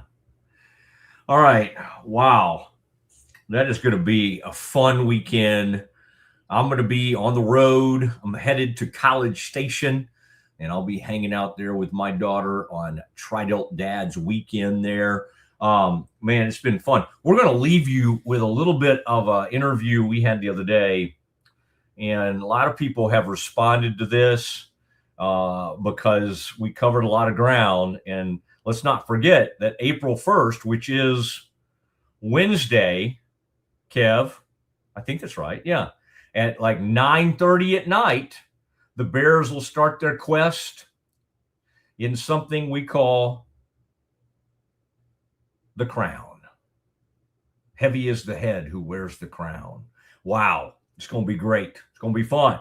The Bears they go up against Minnesota, and we will react to all of that. Let's check in a little bit, and we will hear a little bit from that interview I did with Scott Drew earlier this week. We'll do that now. At Schmaltz Sandwich Shop, we don't just make sandwiches, we build them with fresh ingredients, bold flavors, and homemade baked bread every single day. Toasty on the outside, goodness on the inside. Schmaltz Sandwich Shop in Waco is locally owned and operated since 1975 with 2 locations in Waco, Town West off Valley Mills and downtown off 5th Street. Whether it's lunch, dinner, or just a craving, we got the perfect bite waiting for you. Lake Waco Golf Club is a semi-private facility nestled along the north point of Lake Waco, one of the few facilities in Texas to have a full 18-hole regulation golf course as well as an executive 18-hole par 3 golf course. Plus, check out their bar and grill, which is open to the public. And if you're not a golfer, then enjoy time by the pool or even enjoy fishing around Lake Waco. Become a member today and call to book your tee time. Lake Waco Golf Club, where family and friends fun begins. Check them out at lakewacogc.com for more information. If I had somebody that was looking for a car, I would definitely recommend Allen Samuels. The trust that I have, the care that they take, they genuinely want to take care of you. They really ask for your feedback when you go to the support department to make sure they're taking care of you in every way possible. So I really appreciate that they listen to your feedback. Like Allen Samuels always said, Waco has a lot to offer, and so do we at Allen Samuels Dodge, Chrysler, Jeep, Ram, Fiat. Come by, let's be friends. This is the Matt Mosley Show, and Scott Drew, kind enough to join us now on the precipice of the Crown. The Crown begins next Wednesday. We're a week out. That's a late night. Scott, that's a lot of, have to get some coffee in our system. That's a 9:30 start local time, 9:30 Central against the Golden Gophers, I believe. And Scott, welcome. And has, I would imagine, knowing you, that when March Madness starts, NCAA tournament starts, there is some excitement, but when you're not in it, how do you handle it? Do you still watch it and enjoy it, or do you, because you have friends in it, or Thursday where you like, I can't watch this? How did you experience that? So Coach Mosley, that is a great question. And the reality is, if you're not in something, it's really hard to watch it. You will watch friends play. You might want to watch if there's something that intrigues you matchup wise, but it's hard. It's like if everyone's having fun at a wedding and you're not there, like you don't want to watch it. So what we do is we work on next year to make sure we're there. So whatever we can do right now, we're practicing with our team. We're getting better with our team, pouring into our guys, and at the same time, getting ready for the portal to open. So I'd rather spend my time preparing for the rest of this year, next year, rather than watching a bunch of people playing. Okay, are the guys excited about playing in the Crown? And this is not like some bowl games now. People will opt out, seniors, or you got a couple of guys that will likely at least opt into the draft to see what their status is before they make a total decision on their future. How is all that going? Is everybody on the team that's still healthy, excited about playing and being a part of this thing? Well, I think everybody's excited about playing, which is a blessing. And why I say that is just like you said, some teams, players will opt out. Everybody enjoys being on this team, enjoy wearing a Baylor uniform, competing for Baylor University. And at the same time, for us, it's a great opportunity to keep improving guys. And this really sets you up for the next year as well. But I can tell you that there's only 3 happy teams at the end of the year, and those are the ones that win their last game. So you can lose in the Elite 8, you can lose in the national championship game, you can lose in the Sweet 16, you lose in opening round. The only team that's happy is the one cutting down nets, and we have a chance to cut down nets. We've done that in the NIT, and it was a great ending to the season and something those guys will always remember. And we've done it in the national championship. As I told you before, we're the only school that has a chance to do it in all 3 tournaments. There's 4 coaching staffs that I know won the NIT and NCAA in modern history. It's Calipari, Calhoun, Nolan Richardson. Nobody's had a chance to win the crown, and hopefully we can have 3 titles. And again, one of 3 happy teams to cut down nets. As a coach, there's nothing that I would like more than to see these guys finish on a high note, have a great memory, and Baylor fans have a chance to watch them do that. And with that, I mean, by the time you're playing next Wednesday, we're basically down to what, Final Four in or close to the Final Four NIT. And after that night in the Crown, there'll be 4 teams left. I mean, and then you got the Final Four that weekend. So very few games on TV, a lot of eyes watching them. All right. And why you had so much success in the NIT, that one has more history. What is it about the Crown? I know it's nice to see. Seems like the players get paid, and that's in the name of the game these days. Is that the biggest reason? What was the reason? Because I'm sure you had an opportunity with the NIT as well. Well, both tournaments are. Anytime you have a chance to play in March and April, it's a blessing.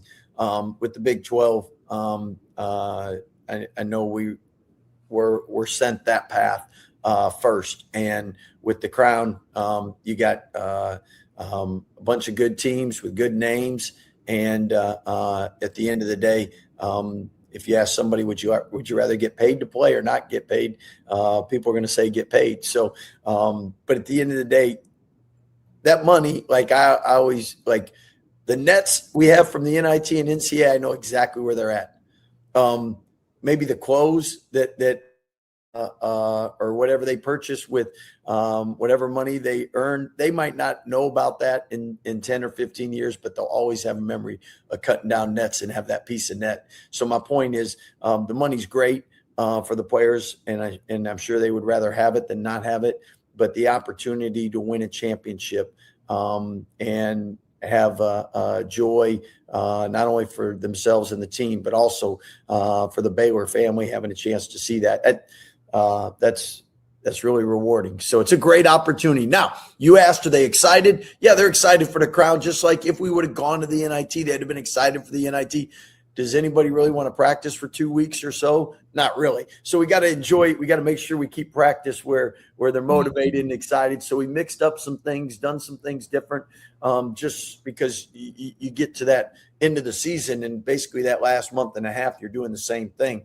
It's play, recover, prep, play, and you gotta mix up the monotony, and we've done a good job with that. Our guys enjoy competing. They enjoy coming to practice every day. And most of all, we stayed healthy. Did you tell them who won the Crown last year? Give them a little history lesson and perhaps what that team is doing this season and in this NCAA tournament? Well, as you know, there's a time and place for everything. So we will give that to them, but we'll do it a little closer to the tournament, because as you know, pace yourself. Okay. Yeah. Because we don't want things they forget in a week, right? So, but for those that are listening, when we won the NIT in 2009, when we went to the runner-up in the NIT championship, that experience, even though we had a lot of guys graduate, really played into us going to the Elite Eight in 2010. In 2013, we went to the NIT and won it all. And in 2014, you go to the Sweet 16. And so you lose to Wisconsin, who's in the Final Four. The postseason really can set you up. Last year, Nebraska won 4 games because there were 16 teams. This year, there's only 8 teams. So we would have to win 3 to win it all. But they won all 4, and they started 20-0, and that's a 24-game win streak. That's a lot of positive momentum. Got them up to 5th in the nation. They're still playing right now. So if you finish well in postseason, it definitely – nothing is a guarantee, but it does help build momentum for the next year. And for the guys that will have that will return, that postseason experience in the NIT, the Crown, or the NCAA, it's different. And what I mean by different is it's win or go home mentality. You don't have that any other time during the year. And that's something to build on and learn and grow from, because just like any time you could have somebody to have experience or not have experience, there's not anybody that's ever saying, give me someone inexperienced. Everybody's always going to say, give me experience. Like you on the radio, a lot of experience, Matt Mosley. Yeah, too much. In fact, over the years, that was interesting, y'all signing Isaac Williams to a 2-year deal. It seems like that's people have done some contracts. That's an interesting one. Well, I think that speaks to the progress he made, y'all's belief in him, and then, you know, him wanting to be a part of the Baylor program. How important was that for you to do, both like symbolic, like we're going to take care of our guys kind of thing, and then for Isaac in particular, what do you think that meant to him? Well, I think I want to get my information here accurate, but you're going to give me the contract numbers. I like that. Let me get ready to write that down. No, yeah. I'm going to tell you how much he improved from his first year at Corpus Christi. Shot 44% from the field. With us, he shot 56. Free throws 44%. With us, 68. 3 points went from 21% to 48%. So that is tremendous growth. And Isaac's come in. He's been really coachable. He's worked really hard, and he's really improved. What I like is after that 2 years, he's going to graduate with a Baylor degree. And at the end of the day, I know coaches love to have an opportunity to work with. If you say, would you want to work with a player 1 year or 3 years? Everybody would like to work with somebody they enjoy for 3 years. And to me, again, at Baylor, it's still preparing champions for life. It's spiritual, it's academic, it's character formation, and athletic. So the fact that he can continue to grow in all four areas, and we enjoy working with him. No brainer to sign him to a 2-year deal, and couldn't be more excited and happy for him. And I think the Baylor family really enjoyed cheering for him, and for those that have had a chance to meet him, have really enjoyed how he represents our program. How do you handle Tunde and Carr, knowing they have a real good shot in the first round, but they'll need to find out more information, but you want to be proactive because you also know how competitive it is in that space out there. So how do you, without, giving away too much of your strategy, do you have kind of a plan in place for tracking those guys and then sort of, I guess making sure almost on a daily basis, we still would love to have you? How do you handle that with a couple of guys like that have that kind of ability? Yeah. So first and foremost, you want to make sure their last memory of Baylor, if it is a great one. So let's win the crown. And then after that, let's see what the NBA feedback is. And after that, then let's make the decision that's best for them. And hopefully that best decision, people come to Baylor because they want to get a degree. They want to wear the uniform. And they want to be a part of the Baylor family. At the same time, most of the guys in Division I basketball, NAI, Division II, any level, they want to play in the NBA. And if they can be drafted high enough in the NBA, then they're reaching their goals and dreams. And it's just like someone coming to Baylor and getting a degree and getting hired at the job they always wanted. Well, it's the same thing. If people leave early because they can get the job they always wanted, then we'll work with them to keep getting their academics and finish the degree, just like we'll do with like VJ and Jacoby and Eve. And again, I can't tell you how many of those guys love calling Baylor their family, their home. Keontae, Jeremy. I mean, the list goes on and on. So to answer your question, they have good options no matter what, and hopefully it's a no-brainer decision, because those are a lot easier than the tough ones, because the tough ones are you stay in the draft and you don't get drafted where you want, or you stay in the draft and you get drafted where you want. You got to make sure it's that one rather than the other one. And then obviously, hopefully the other options come back to Baylor. Yeah. How has Doug, someone you've known for many years, McNamee, the new AD, how has he been to work with? And like, right now, as you're getting ready for the crown, you're also getting ready for the portal, and you need to know how much budget, how much money you have to work with. How is all that going? Because now you know how to sell the program better than anybody. And so some of the best like Patino, I think, is probably great at that. I saw him the other night after a game, just a little bunch of donors around him, and he's having a visit with them. You do very similar things. How's that process going, and how confident are you that you're going to have, what you need to get this thing done? Because obviously you need a lot of help. Yeah, I can tell you what, no matter how good a coach is, you're only as good as your players. You look at Rick Carlisle's a top 3 coach in the NBA. He loses Tyrese Halliburton, and the Pacers aren't going to be in the championship game in the NBA. So you have to have great players. You have to have a great staff. You have to have a great administration. You have to have perfect alignment.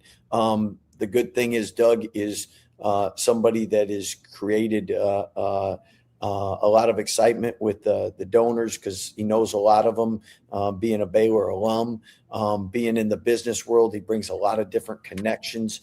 And the success that he had with Magnolia and Field and Stream, and the energy and passion he has to see Baylor be successful. I couldn't be more excited to work with him, and he's going to do a phenomenal job. Obviously, not only making sure that the Baylor donors we already have, but also finding new avenues and people that could possibly be interested in being aligned with Baylor sports and athletics. So to answer your question, I feel 100% confident that we will have what we need to be successful with that.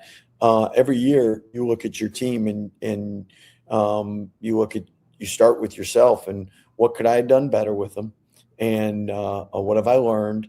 And with building a roster, building a team, how can I be better next year? And so there's a lot of things that I know that when you're 16 and 16, sometimes you learn more than when you're 25 and 10 per se. Because when things are going well, you think you have the answers, so you don't have to look. When things don't go well, then you do a little more a deep dive to find out what can change to make things better. So with that, I can tell you one thing is retention is always critical. And you look at the teams playing, I would imagine in the NCAA tournament, very few teams are going to be able to flip an entire roster and be successful. There'll always be exceptions to the rule, but if you're looking at the rule, normally players perform better in programs they've been in multiple years because there's security and there's confidence, there's trust. And no matter what, we're all human. The more you date somebody for 4 years, you have a lot more trust with them than you date them for 3 weeks. So, I mean, just at the end of the day, same thing with players. You coach them longer, you can put them in better positions to be successful because you have a better read on what they can do under you and with you. And I look at our team in the last 9 games of conference, I thought we were as good. We compete with anybody. I mean, Arizona, Michigan, most people go back and forth, 1 or 2. You look at Houston. I mean, we were really good at the end of the year. Why did it take so long? Because again, everybody was new. And then think of the new experiences you face. First time in conference, first time in non-conference, first time in a conference tournament. Everything's a first time in postseason. How do you get experience? Every new thing is an experience giver.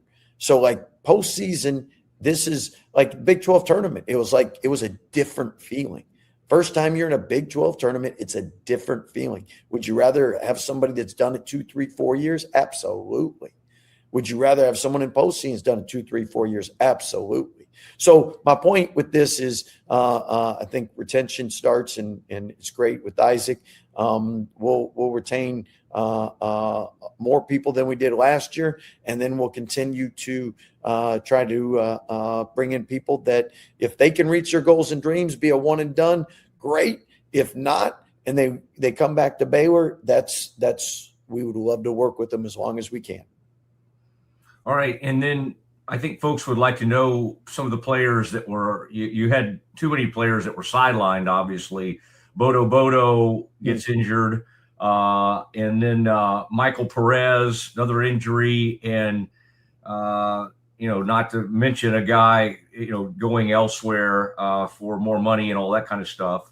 But the Bodo and Michael Perez, how are they coming along, and what does their future look like with the Baylor program? Yeah, I mean, we basically had 3 season-ending injuries with JJ and then Michael Perez and Bodo. And in fact, there was one study someone did that we had top 15 injuries as far as projected rotation guys or something. So my point is, normally you'll lose one person for the season. To have 3 out, really, really difficult, especially from guys that you thought would contribute. So Michael Perez obviously tore his ACL, so he's done a great job rehabbing. Dave Snyder, Charlie Melton do a great job with him. And toward the end of the summer, he should be there's no timelines yet because it's still too early in the recovery to know when he'll be back in practice and able to compete with contact and whatnot. But hopefully by the end of the summer, at some point, you're having him back doing that. And then Bodo is done a great job with his rehab and able to work on certain things. Hopefully by end of June, July sometime, he'll be cleared for contact.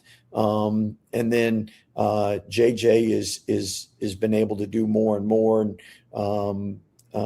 somebody that you wish it would have been a couple months ago. You'd have had him back, especially when we got down to 6 or 7 guys. But he'll be when season's over, applying for a red shirt, and we'll see what happens with that. Isn't it weird to think that, like, people thought that, like, basketball, like, you had almost ruined college basketball when you brought Najee in? You got all that backlash, and it didn't.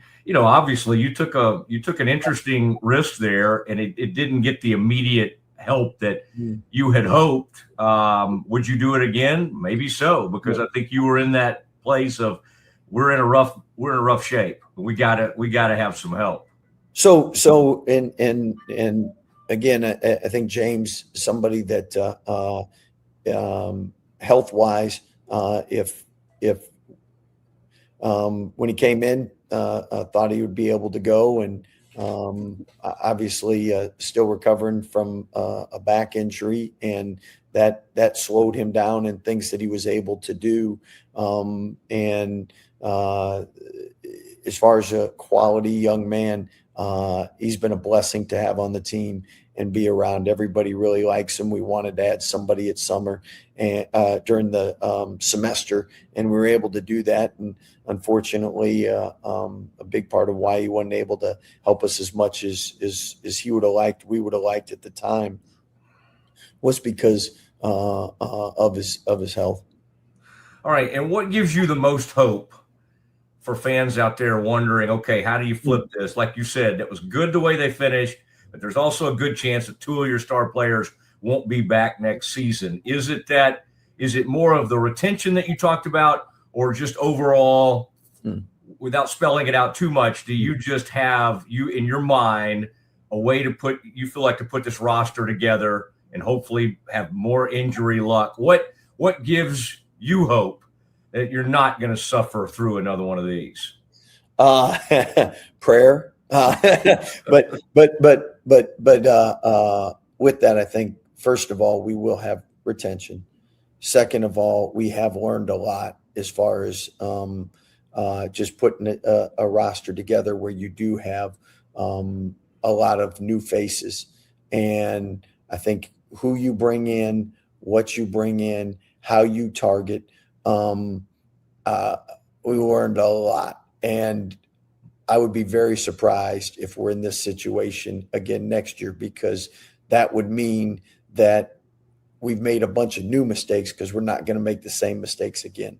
And I'm talking in general terms, just how you form a team, what you have. This is not one particular person. Because here's what's going to happen when you put a team together. One thing you'll never know is the injuries. And another thing you'll never know is, I equate it to stocks. Some people do their own stocks. When you invest in a stock, no one invests in it because you think it's going to go down. You always think it's going to go up. Some you think will go up more, some will go up less, but you're going to get some right, you're going to get some wrong. And so at the end of the day, some guys improve more, some guys don't. There is no way to measure a heart. There's no way to measure a work ethic. There's no way to measure how they'll stay injury free. There's no way to measure any of that. But I think every year you do it, you get experience on, you know what? I should have looked at this. I should have gauged that. I should have put more attention to this. Now I have some clear ideas. I'm not going to tell you because anyone that's listening, because everyone listens to the Matt Mosley Show, we don't need to give them answers. Let them figure it out. Let them go through a tough year to get answers. So I'm just 100% confident we're gonna have a great season next year. And I would love for us to finish on a high note and have a chance to cut down nets and win the crown. And that would be a great memory for these guys that I've enjoyed coaching and they've represented. If you go in the community, we had a young man, an 8-year-old that practiced yesterday. The way our guys treat and love the opportunity to be great role models and ambassadors. I mean, the standard line, we go to hotels and it's you can ask Ty Beard. We go to a hotel in Fort Worth, the TCU, and the manager's all excited. And they're like, our GM said, your team comes in, it's just different. So much more respectful, courteous, nice. Like, it's just different. And that's what you want to do. You want, when people leave, like Baylor leaves things better than they found it.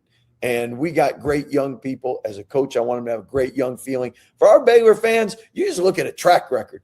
I mean, at the end of the day, if you got 10 years of bad basketball, I don't know if year 11 is going to be better. But if you look at a track record, I would tell you that don't bet against the Bears. I like that. In fact, that should be that may be on a T-shirt soon or something like that. And, you made a great point about, like, even our saying it happens to other people and fan bases. You only are thinking about your guys, right? Other teams have injuries, and you saw what happened to them. And it's no matter how huge of an NIL budget they may or may. Years of dominance, and then y'all started kind of making those inroads, and then I would say y'all are throwing haymakers at each other. Y'all win a national title. They win a national title. Like, what has he meant to the conference, and what do you think he's meant to you? As he kind of, I don't know what he'll decide here, but UNC just fired his coach, and I think Bill is seriously thinking about possibly stepping away here. Well, I think first and foremost, if you care about someone, you want what's best for them health-wise. And I would imagine him and his family, if health-wise it's best he steps away, then I would want that. If he's able to do what he does so well, then I would want him to coach because he's great for the league. He's great to coach against. How you improve is iron sharpens iron, and going against the best makes you better. And I would look at any of your best rivalries in any other conferences. Those games make you. I mean, go to the Big Ten. I mean, if it's Indiana, Purdue, it makes them both better. If it's Michigan State, it makes them both better. If you go to the old Pac-12 days, UCLA, Arizona rivals. If it's the ACC, Duke and North Carolina rival.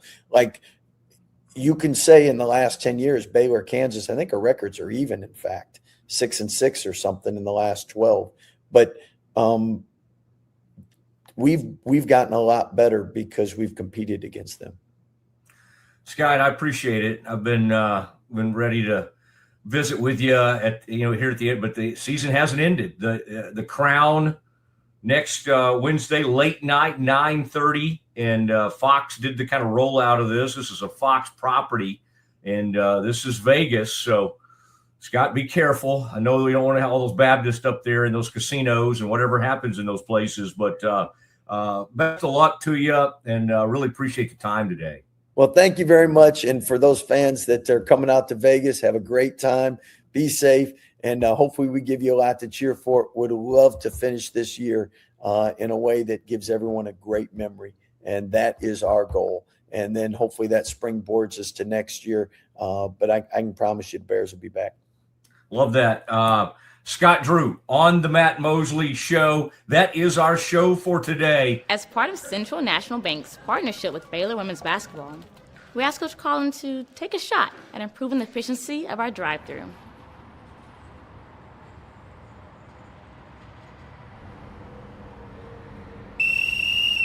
The lane is open! Drive the lane! Attack the lane! Go! Go! Go! Go! We have a few kinks to work out. Is this what you had in mind when you invited her? No. I think you should say something to her. Me? Let's make Craig do it. Okay, yeah. You're gonna take this canister and you're gonna shoot it up. Be all right. Be all right. Just be confident. Hey, Coach. Can I have a word with you? Craig, not right now! I'm with a customer. Okay. Central National Bank, proud partner of Baylor Athletics and Baylor Women's Basketball. With Ease US, make studio quality voiceovers for your videos online in over 149 languages and dialects. Never been easier to create professional grade videos and voiceovers. Try it today at easeus.com. That's EASEUS.com. Ease US. Tervis is all about staying hydrated. Each product is built to last and comes in endless designs to match your personality. Stay refreshed and express yourself with Tervis. Visit tervis.com today and find your perfect tumbler. Dive into adventure with scuba.com, your ultimate destination for top-tier scuba and snorkeling gear. Whether you're a beginner or a pro, trust scuba.com for the best in diving equipment and expert guidance. Explore now at scuba.com. That's SCUBA.com. Scuba.com. Samsonite is the world leader in durable, high-quality luggage and travel accessories. Travel with Samsonite and pack confidence every step of the way. Shop now at shop.samsonite.com. Samsonite. So all you have to do is tap your Popple to the back of someone's phone, like that, and they instantly get your social media and contact info right on their screen. They don't need an app or a Popple to receive your info. So get your Popple today and start impressing everyone you meet. Make it pop. Golf Partner, the world's largest golf store network, offers more purchasing opportunities than anywhere else. With a dominant market share and a wider selection of quality secondhand golf clubs than our competitors, we make it easy for you to enjoy the game with affordable, top-quality equipment. Golf Partner, overwhelmed by your inbox? Clean Email is here to help. Organize, clean, and manage your emails with powerful automation tools. Say goodbye to spam and clutter and enjoy a stress-free inbox. Try Clean Email today at cleanemail.com. Designed to elevate the off-road experience, enabling adventurers to conquer any terrain. For 50 years, you've trusted us on your toughest recoveries, to your most breathtaking destinations, and in countless unforgettable memories.